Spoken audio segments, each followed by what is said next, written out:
Gubernur Bank Indonesia yang sekarang menjabat Wakil Presiden Budiono menolak hadir rapat dengan tim pengawas kasus bailout Bank Senturi.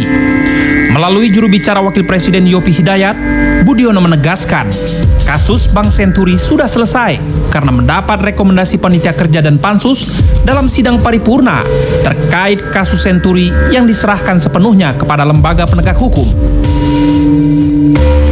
Budiono juga beralasan telah memberikan 2 kali keterangan kronologi bailout Bank Senturi kepada Komisi Pemberantasan Korupsi. Budiono meminta DPR memanggil KPK jika tetap ingin mengusut kasus Senturi.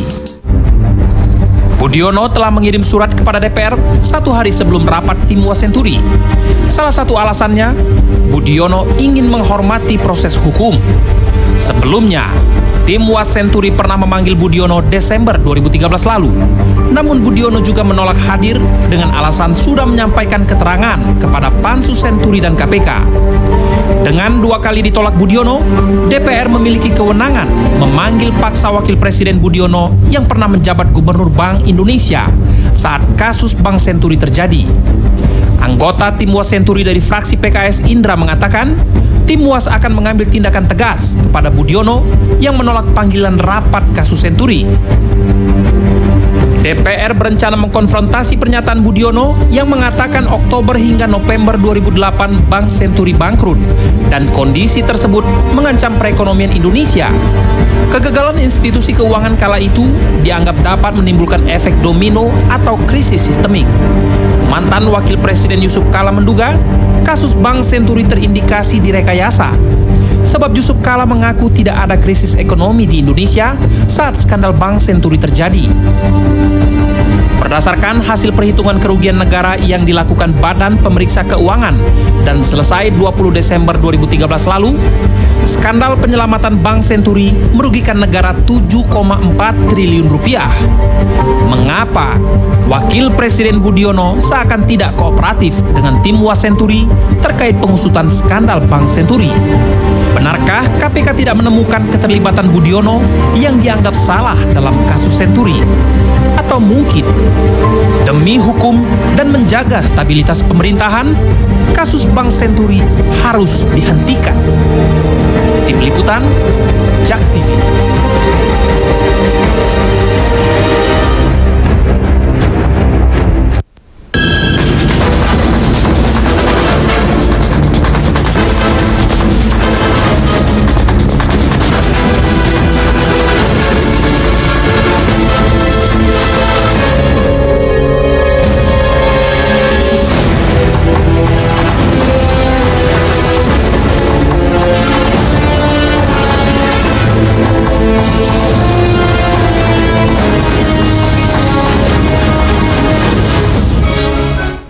Ya, pemirsa, Wakil Presiden Budiono untuk yang kedua kalinya memang menolak panggilan tim Was untuk kasus Bank Senturi, di mana Budiono beralasan demi menghormati penegakan hukum, dan tim Was yang kesal dengan penolakan tersebut berencana akan memanggil paksa Budiono. Dan kita akan membahasnya bersama dengan Pak Indra, anggota tim Was dari fraksi PKS. Selamat malam, Assalamualaikum Pak Indra.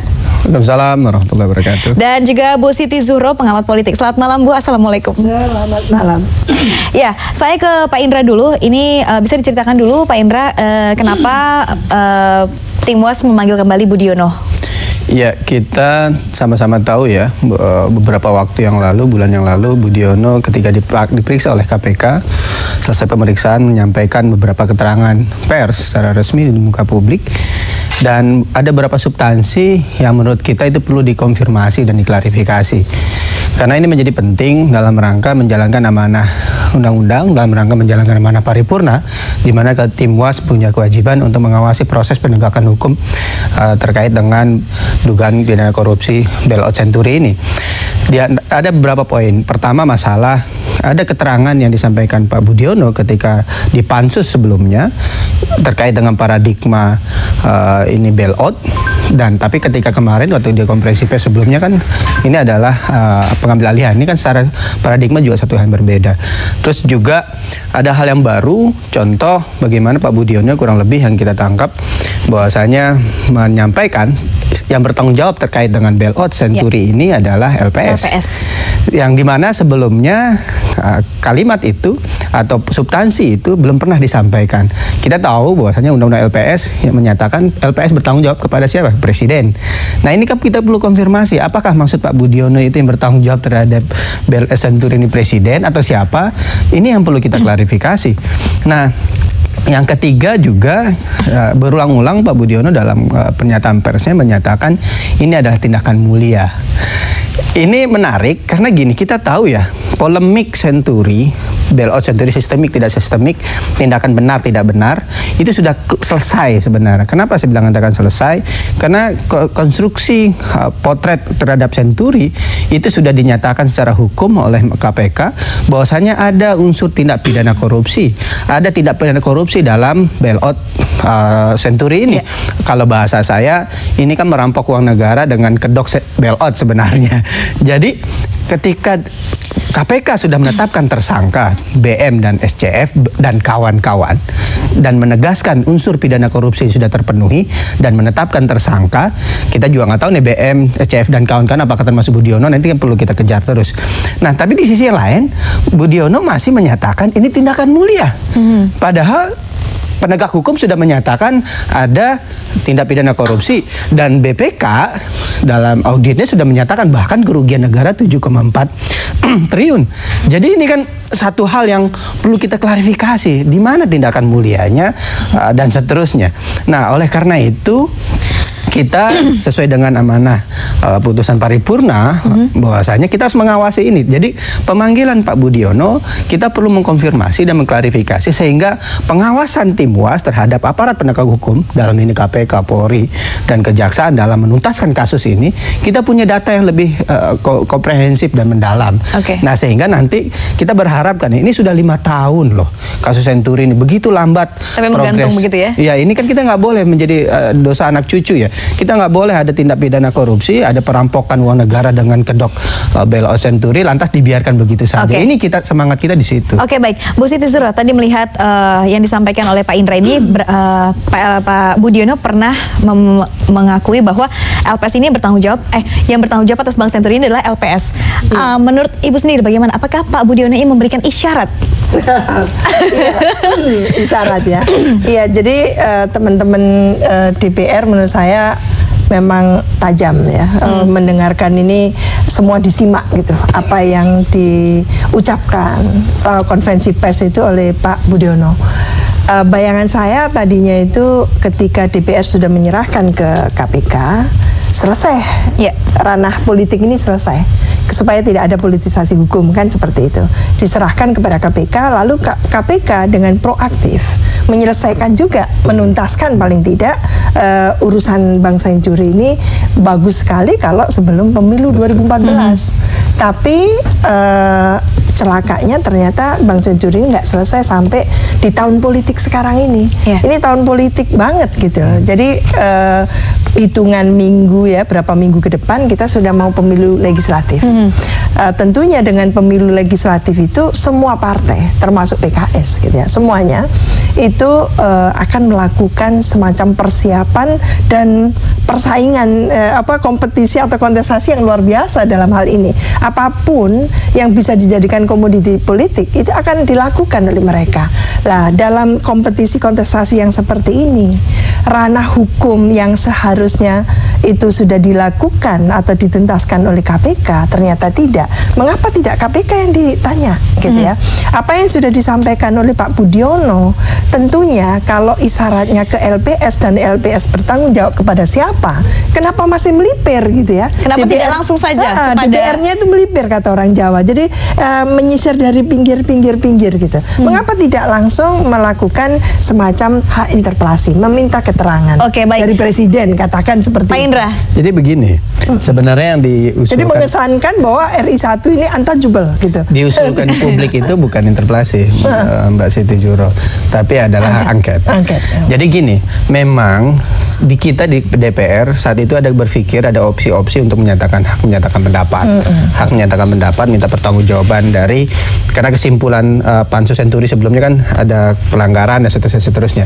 Cuman kan begini, ketika nanti kita menggunakan instrumen hak menyatakan pendapat, padahal di sisi lain KPK yang begitu lambat menuntaskan kasus ini dan belum menyatakan status Budiono, belum jelas. Walaupun menurut kacamata kita dengan bukti, dengan saksi, dengan data, karena kita tahu ya bailout Senturi itu nggak mungkin kan nih, kan sudah dijadikan tersangka itu kan BM, SCF Deputi BI, mantan Deputi BI. Nggak mungkin seorang Deputi BI mengambil kebijakan sendiri untuk bab 6,7 triliun. Dan kita tahu dalam rapat-rapat mengambil keputusan itu ada siapa yang memimpin dan seterusnya. Nah, saat itu yang memimpin Gubernur BI dan juga Menteri Keuangan. Menteri Keuangan, ya. Yang jelas Gubernur BI terlibat dalam hal itu. Nah, maksudnya gini, kalau kita sekarang menggunakan hak menyatakan pendapat, memalsumkan Budiono umpama atau SBY pemerintahan, ini prematur. Jadi gini, ini belum dijadikan tersangka, lantas kita hak menyatakan pendapat, anggaplah kita menang, tanda kutip, di paripurna. Partai-partai politik bisa bermana jernih, sehingga objek walaupun ini bisa kita menangkan konstelasi politik di paripurna. Tapi bagaimana di MK? Ketika status Budiono belum jelas. Jadi kita berpikir, kita hitung-hitungan juga. Kalau ternyata prematur itu justru kontraproduktif.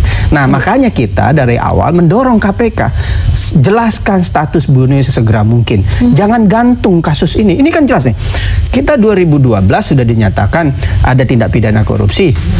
Februari sudah ditetapkan 2 status tersangka, tapi KPK begitu lambat menindaklanjuti kasus sempat ini. Pak Abraham Samad mengatakan bahwa katanya Pak Budiono ini sekarang menjabat sebagai Wakil Presiden RI, tapi kan saat itu kan itu untuk kasus saat dia menjadi Gubernur Bank Indonesia. Tidak Dan bisa kita seperti itu. memanggil Budiono hari ini bukanlah Budiono sebagai Wapres, tapi Budiono sebagai mantan Gubernur BI. Dan maksudnya gini, harusnya memang ketika DPR menyerahkan ini kepada KPK dan DPR juga poinnya itu poin besarnya juga tetap mengawasi Timwas, makanya tetap Timwas tetap dibentuk. Harusnya nih KPK berjalan memproses ini. Cuman kan kita lihat realitas ini sudah hampir 5 tahun. Sejauh ini laporan KPK terhadap Timwas bagaimana? Ya seperti yang kita ketahui sebelumnya kan memang kita waktu itu mengapresiasi ketika November 2012 KPK menyatakan ada tindak pidana korupsi. Lalu Februari juga dinyatakan ada penetapan tersangka BM dan SCF. Harusnya BM dan SCF ini menjadi anak tangga untuk menuju mastermind. Ini BM dan SCF nggak boleh menjadi sekedar kambing hitam. Nah, harus jadi mengejar mastermind. Siapa yang menikmati uang 6,7 triliun ini? Siapa yang bertanggung jawab? Harusnya seperti itu. Baik, Mbak Indra dan Bu Siti, kita akan lanjutkan saja pariwara berikut. Pemirsa, Anda juga bisa bergabung bersama kami di 021 515 5111. Kami kembali sesaat lagi. Ya, terima kasih Anda masih bersama kami dan tidak lupa saya ingatkan juga Anda bisa bergabung bersama kami di 021 515 5111. Dan kami masih membahas terkait Budiono yang tidak datang untuk panggilan dari Timwas. Saya ke Bu Siti Zuhro dulu ini. Ini melihat soal kasus Bank Senturi ini. Sebetulnya itu kita melihat uang ini kemana, itu BPK juga sudah tahu aliran dananya sebetulnya kemana. Dan tadi apalagi isyarat dari Pak Budiono gitu. Tidak bisakah semuanya Bu Siti melihat bahwa sebetulnya just follow the money gitu, atau melihat panggil siapa yang memang sebetulnya sudah ada di depan mata begitu Bu Siti? Iya, itu yang diistilahkan oleh Mas Faisal Basri dengan mestinya ada penyidikan yang forensik gitu. Lah, kalau itu dilakukan serius, mestinya tidak terkatung-katung seperti ini. Jadi yang memang kurang di kita ini adalah keseriusan, konsistensi untuk menyelesaikan ini. Saya melihat juga DPR tidak serius gitu loh. Sekarang baru mau pemilu gitu. Ini mulai digenjerin lagi. Seharusnya mulai kemarin. Ada apa sebetulnya ini? Iya, ketika kelihatan mulai lamban, slowly seperti itu, bahkan tidak ada gerakan apa yang konkret dari KPK, mestinya itu yang harus dilakukan oleh Timwas Panwas dari Timwas Senturi tadi itu adalah mendorong supaya cepat selesai. Karena punya power dalam hal ini ya DPR untuk mendorong itu atau untuk menekan katakan KPK untuk menyelesaikan. Jadi ada hak bertanya dari katakan DPR terhadap KPK. Lalu kalau memang sudah sangat jelas forensik dilakukan, itu haknya DPR juga meminta menggunakan hak angket, hak interpelasinya. Jadi jangan mengkaitkan antara hak interpelasi angket itu dengan pemakzulan. Karena sistem kita ini presidensial. Tidak semudah itu orang dimakzulkan, di presiden dimakzulkan. Kita selalu berpikirnya kayak parlementer. Seharusnya tidak seperti itu. Kita kurang mendengarkan sejauh ini ada adanya hak angket atau interpelasi yang digunakan oleh DPR. Akhirnya kan seolah-olah ini betul-betul sesuatu yang sakral, dua hak itu tadi itu hak inisiatif dari DPR yang lalu selalu diidentikan dengan pemakzulan. Oke, Pak Indra, batasan untuk silakan. Pertama, itu biasa hak interpelasi, hak angket. Senturi ini menggunakan hak angket sebelumnya. Kenapa akhirnya dibentuk Timwas? Hak angket lalu bentuk pansus. Pansus menyimpulkan ada pelanggaran, ada dugaan tindak pidana korupsi, kerugian negara. Lalu ini mulai dari hak angket itu digunakan dalam kasus yang digunakan. Nah, ketika hak angket digunakan, lalu disimpulkan ada tindak pidana korupsi, disimpulkan ada pelanggaran. Waktu itu kan ada opsi. Tindak lanjut setelah hak angket apa? Setelah ditemukan ada pelanggaran, kan hak menyatakan pendapat. Nah, cuman waktu itu sebagian masyarakat partai menganggap bahwasanya ini serahkanlah kepada penegak hukum sambil kita awasi penegak hukumnya. Cuman persoalannya memang kita di Timwas, saya perlu klarifikasi juga Bu Siti Juro, ini kita terus by day, by week, setiap minggu kita melakukan proses pengawasan. KPK terus kita panggil, cuman waktu itu kan kita mendapatkan angin segar. Angin segarnya 2012 KPK menyatakan ada tindak pidana korupsi. Wah, ini jelas nih berarti KPK on the track. Cuman setelah dinyatakan ada tindak pidana korupsi, tidak jelas. Habis itu jalannya jadi nggak jelas lagi. Ada apa nih sebenarnya di KPK berarti? Sebenarnya ini pemilu tidak ada pemilu, progres itu terus berjalan. Nah, persoalan sekarang dipanggil Pak Budiono, persoalan karena Pak Budiono melakukan konferensi pers yang pernyataan-pernyataannya itu yang perlu kita klarifikasi. Kasarnya begini sebenarnya, kalaulah tidak ada konferensi pers saat itu, tidak akan ada pemanggilan Budiono. Karena ada substansi yang sangat mendasar yang perlu kita klarifikasi sehingga kita bisa mengawasi KPK. Hei KPK, kenapa ini belum dijadikan tersangka, Bang? Hei KPK, kenapa ini belum ada tindak lanjut?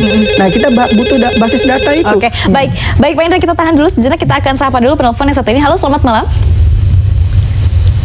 Halo, selamat malam. Selamat malam. Ya, dengan siapa Pak? Dengan Subroto. Pak Subroto di mana? Di Pangkalan Jati, Depok. Silakan Pak Subroto. Halo. Ya, silakan Pak Subroto langsung saja. Dengan Subroto. Ya, silakan Pak. Di Pangkalan Jati, Depok. Saya berpendapat bahwa Pak Budiono itu menurut pendapat saya kufur nikmat. Alasannya apa? Beliau menjadi wakil presiden itu melalui siapa? Dan rakyat yang memilih juga kan? DPR adalah wakil rakyat.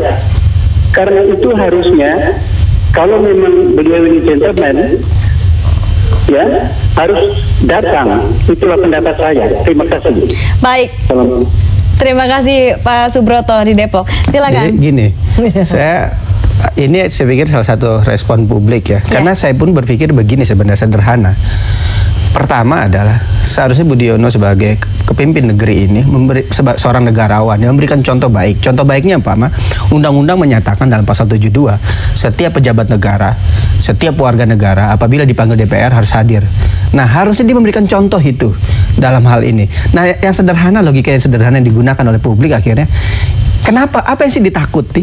Kalau tidak salah, kenapa harus takut datang ke DPR? Sepertinya ada sesuatu berarti di Pak Budiono, begitu justru Pak Indra? Saya curiga, gini, dugaan saya, ini kekekahan Pak Budiono mengkonfirmasi dugaan saya, bahwasanya beliau khawatir kalau nanti datang ke Timwas Senturi, semakin terbuka lebar skandal Senturi ini semakin terkuak. Ini mungkin ya dugaannya. Nah, karena gini, saya berpikir, saya sering bercanda akhirnya teman-teman wartawan. Kenapa sih Pak Budiono tidak hadir? Enggak, Timwas tidak akan gigit dia kok. Kita manusia semua.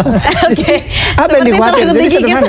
Kalau orang salah pasti khawatir ya. Tapi kalau dia tidak ada salah, tidak ada yang ditutupi, ngapain khawatir perlu? Ini kan lembaga resmi, legal dan dilindungi oleh konstitusi. Iya, betul sekali. Tapi tidak bisakah langsung saja itu kan ada pernyataan dari Pak Budiono terkait dengan itu yang bertanggung jawab adalah LPS. LPS ini kan kita tahu bahwa di atasnya adalah Bapak Presiden. Tidak langsung bisa ditanyakan langsung ke Pak Presiden. Kan hanya menyatakan. Jadi gini, kita kan perlu konfirmasi Budiono yang dia maksud yang bertanggung jawab LPS itu gimana. Makanya itulah bagaimana kita bisa menyalahkan Pama. Undang-undang menyatakan yang bertanggung jawab terhadap LPS Presiden. Kita kan perlu mengkonfirmasi. Nah, makanya saya katakan 3 poin substansi. Tapi begini besar. Pak Indra, LPS ini kan akan melakukan pencairan atas izin pastinya dengan Gubernur Bank Indonesia dan juga Menteri Keuangan. Artinya ada tanda tangan dari betul. Makanya saya bilang tadi Gubernur di awal, Bank Indonesia dan juga dokumen di Timwas dokumen-dokumen di KPK begitu gamblang memotret bahwasanya rapat-rapat saat itu siapa yang menghadiri, siapa yang menyetujui, bahkan siapa yang semangat. Itu saja belum bisa sebenarnya belum tahu KPK sudah menemukan itu dengan menetapkan jadi tersangka. Cuma kan kita jadi bingung ketika BM SCF menjadi jadi artinya bagian. Ini mandat di KPK. Ada apa sebetulnya dengan KPK, Pak Indra? Kalau itu saya pikir kita sama-sama mengawasi ya. Publik juga harus mengawasi bahwasanya makanya kita mendorong kepada KPK, ada apa dengan Anda? Kenapa Anda begitu lambat menangani kasus ini? Kenapa Anda sesuatu dengan KPK dan juga Pak Budiono? Kalau kita kan DPR kadang-kadang ketika kita bertanya dia bilang ini hak kami tidak mungkin menyampaikan kepada publik. Nah, kalau DPR mengkritik KPK dianggap oleh publik nanti DPR mengintervensi. Nah, kan persoalan. Padahal ini hak konstitusional. Oleh karena itu saya pikir secara gamblang jelas lah. Ini Senturi sudah 5 tahun. Iya. 6,7 bahkan BPK menyatakan 7,4 triliun. Kalau ibarat itu bisa menyekolahkan anak, membangun sekolah yang roboh untuk gempa bumi, itu bisa luar biasa untuk masyarakat, untuk biaya kesehatan BPJS umpama. Iya, betul sekali. Bu Siti, kita tahan dulu, sepertinya Ibu juga sudah tidak tahan. Tapi tadi kita sudah panjang sekali, teman. Kita harus break dulu sejenak. Pemirsa jangan kemana-mana, kita lanjutkan usai jeda pariwara berikut.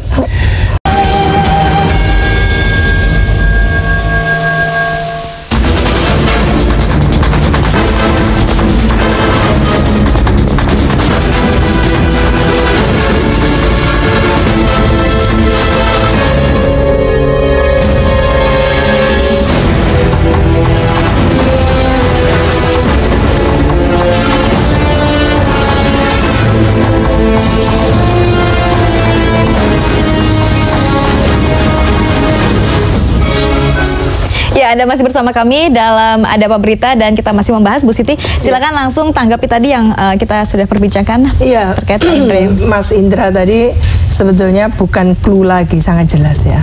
Jadi memang ada yang salah di kasus Senturi ini. Siapa melakukan apa itu sebenarnya datanya sudah ada. Sudah ada di? Sudah ada di DPR lah gitu ya. Di DPR dapat, KPK dapat, dan bahkan mungkin pegiat anti korupsi juga iya. Tapi seperti masih ditutup-tutupi begitu dari masyarakat. Oleh karena itu memang sebetulnya idealnya memang kasus hukum ini selesai, sehingga tidak kita menjalani tahapan-tahapan pemilu itu tidak diinterupsi oleh skandal kasus-kasus yang menjadi pekerjaan rumah yang lalu. Ini masalah. Jadi kita khawatir sekali hal-hal yang sifatnya interupsi seperti ini, tapi kasus ini serius menurut saya. Kalau kita hendak menyelesaikan korupsi ya, dalam arti yang supaya pemilu kita nanti tidak mengulang hal yang sama, mestinya memang 2013 itu kita clear dengan ini. Tapi ini tidak clear, lalu akan memberikan pekerjaan rumah yang cukup signifikan, dan pengaruhnya menurut saya kita akan melakukan satu pemilu 2014 yang harusnya menjadi starting point yang bagus, tapi karena istilahnya ditarik, digondeli gitu ya, diberatkan oleh pekerjaan PR yang tidak terselesaikan seperti itu, akhirnya ini yang akan bisa mengotori pemilu 2014 gitu ya. Karena ternyata tarik menarik ini setgap kan, sebetulnya mereka ini di setgap. PKS, Golkar, Demokrat, P3, PAN, dan PKB itu di setgap. Sekarang ini tidak ada, setgap itu almarhum. Sehingga partai-partai ini jalan masing-masing dan berkompetisi luar biasa. Dalam suasana kompetitif yang seperti ini, saya melihat keruh ya, iklim politik kita menjadi keruh. Kekeruhan ini tentunya gitu ya, harusnya gitu ya, tidak didominasi oleh kasus-kasus korupsi seperti ini. Lah oleh karena itu kita mintakan sekarang apa yang membuat katakan bisa diselesaikan tapi tidak memperkeruh suasana pemilu kita. Saya khawatir sekali kalau kasus Senturi ini tidak diselesaikan secara hukum tapi lalu secara politik, kemana-kemana pengaruhnya. Ini bisa akan menjadi kotak Pandora, membuka kotak Pandora, gerakannya menjadi liar kemana-kemana. Padahal tahapan-tahapan pemilu belum selesai lagi. Baik, Pak Indra. Tadi seperti yang dikatakan Bu Siti Zuhro, sebetulnya DPR juga sudah punya data semuanya dan KPK juga punya, apalagi pengamat-pengamat tentang anti korupsi seperti ini. Nah, namun sepertinya ini Timo sendiri juga seperti masih mau bertanya-tanya lagi. Enggak, jadi gini, jangan salah persepsi ya. paripurna mengamanahkan, kita menyepakati dan senada dengan Bu Zuhroh itu, ini proses diselesaikan secara hukum. Siapa yang bertanggung jawab? KPK. Cuman persoalannya adalah Komisi Pemberantasan Korupsi kita yang namanya KPK tadi begitu lambat menangani kasus ini. Walaupun kita waktu itu sempat mendapat angin surga 2012 akhir dinyatakan ada tindak pidana korupsi dan ditetapkan sebagai tersangka. Cuman sudah ada tersangka, cuman harusnya BM dan SCF jadi anak tangga menuju mastermind. Padahal seperti disampaikan tadi sudah ada audit BPK, bahkan ada forensik loh.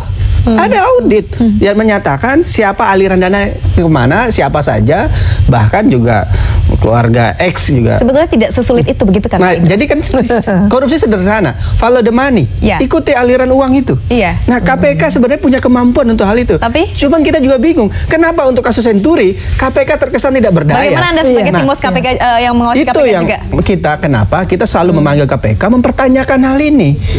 Kenapa? Padahal sebelumnya saya ingat betul ketika KPK? Ketika fit and proper test, umpama ketika Abraham Samad CS, ketika saya kebetulan di Komisi 3 sebelumnya begitu semangat, kita juga pernah waktu itu mendengar pasca dilantik Abraham Samad ada menyatakan setahun depan kasus Senturi selesai. Tapi lihat, nah jadi artinya gini, sekarang justru kita melihat dengan kelambanan KPK ini, kita terus akan mengkoreksi, terus mengawal. Jadi memang bola ini di tangan KPK karena kita sudah menyepakati proses ini diselesaikan secara hukum. Cuman kan tentu DPR punya kewajiban konstitusi dan juga amanah paripurna untuk mengingatkan KPK, untuk mengawal KPK supaya menjalankan tugasnya bagaimana mestinya. Jangan lakukan tebang pilih terhadap sebuah kasus begitu cepat. Tapi kasus ini terkesan ya KPK terintervensi, terkesan tersandra gitu.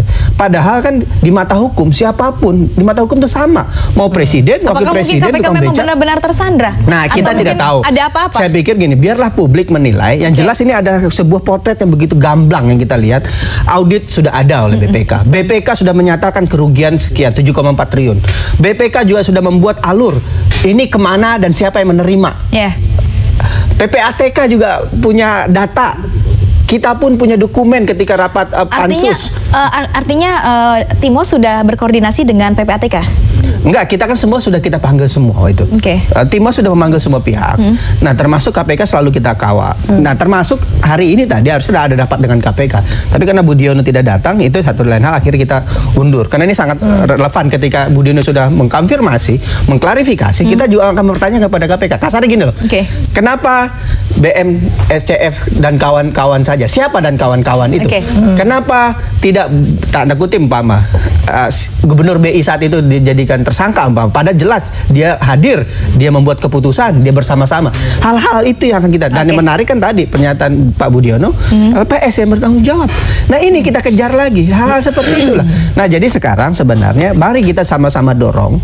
Pertama, kekeruhan politik saya sebenarnya jauh-jauh hari, seketika kita akan memanggil Pak Budiono, saya sudah menyatakan di banyak media, saya himbau Pak Budiono datang ke DPR, karena ketidakdatangan Pak Budiono akan punya tiga impact yang jelas. Pertama, menampakkan ketidaknegarawanan beliau. Yang kedua apa? Menampakkan ketidakpatuhan terhadap undang-undang, dan ini menjadi presiden buruk buat kita. Yang ketiga apa? Bisa memperkeruh konstelasi politik yang ada. Kalau datang memberi keterangan, selesai sebenarnya. Makanya kita justru curiga, apa yang ditakutkan? Kalau tidak salah, kalau tidak ada yang ditutupi, nggak perlu takut sebenarnya. Baik. Kita ke Bu Siti Zuhroh. Iya, kekecewaan, ketidakpuasan dari DPR dimunculkan dengan katakan memberikan umpan-umpan cantik, gitu ya. Tinggal siapa yang mau apa ya dalam satu bola voli itu, tinggal siapa yang nyemes kan itu. Nah, ini yang kelihatannya bisa dikerucutkan menjelang pemilu legislatif 2014 inilah. Saya khawatir sekali dampaknya itu ya. Jadi saya sedikit Bu Zuhroh. Kalau kemarin KPK menjalankan tugas sebagaimana mestinya, ini clear 2013, harusnya bahkan clear 2012. Artinya tidak menjalankan sebagaimana mestinya, begitu ya? Iya, kita sudah lihat seperti saya bilang begitu gamblang, ada audit, ada pernyataan bukti-bukti, tapi sekarang masih begini posisi kasusnya, ini kan jelas. Nah, artinya kalau ini selesai 2013 kemarin, kita nggak ada diskusi hari ini. Baik, Pidi, sebentar satu lagi pertanyaan ya. ya, ini terakhir ini. Soalnya PD sudah bilang harus break, jadi saya harus izin dulu ke PD-nya. Oke, ini kita melihat bagaimana posisi negara Republik Indonesia menurut ilmu politik modern dengan banyaknya kasus korupsi. Positioning negara Republik Indonesia. Terakhir, jadi, simpulan singkat saja, Bu Siti. Betul, bahwa kita kan sudah sepakat menjalankan demokrasi ya sejak tahun 98. Dengan demokrasi itu kita maksudkan ada transparansi, ada partisipasi, transparansi, ada akuntabilitas. Tentunya tiga hal ini saling kan gitu. Tidak hanya partisipasi masyarakat melalui pemilu, pilkada, tapi juga harus ada pengelolaan yang transparan, lalu ada akuntabilitas, ada pertanggungjawaban. Ini yang absen. Dua hal ini yang absen yang menjadikan korupsi lalu merebak seperti ini. Korupsi terjadi di legislatif, korupsi terjadi di eksekutif dan yudikatif. Tentunya ini yang akan menodai demokrasi kita. Lalu apa yang diupayakan partai dengan merekrut caleg, merekrut kader-kader dan sebagainya menjadi terdistorsi atau tersubordinasi dengan kelakuan-kelakuan korup seperti ini. Oke, baik. Terima kasih Bu Siti Oleh karena itu ke depan kita memang harus mengakhiri korupsi. Saya harus mengakhiri. Tambahan, momentum 2014 harus dijadikan juga oleh masyarakat untuk mengkoreksi semua. Jangan pilih caleg yang korup. Gitu. Oke, baik. Jangan pilih caleg yang korup. Selamat berkejar-kejaran. Pilihlah saya. Terima kasih Pak Indra dan Bu Siti Zuhro. Baik, terima kasih sudah bersama kami. Dan pemirsa, kita beralih ke informasi selanjutnya. KPUD Bekasi sosialisasikan pemilu 2014 kepada pemilih pemula. Informasinya sesaat lagi.